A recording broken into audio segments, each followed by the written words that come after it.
لوليك الفرج اللهم عجل لوليك الفرج اللهم عجل لوليك الفرج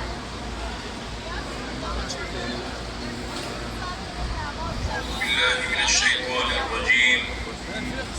بسم الله الرحمن الرحيم. إن الله وملائكته يصلون على النبي يا أيها الذين آمنوا صلوا عليه وسلموا تسليما. اللهم صل على محمد وآل محمد. سبحان الله والحمد لله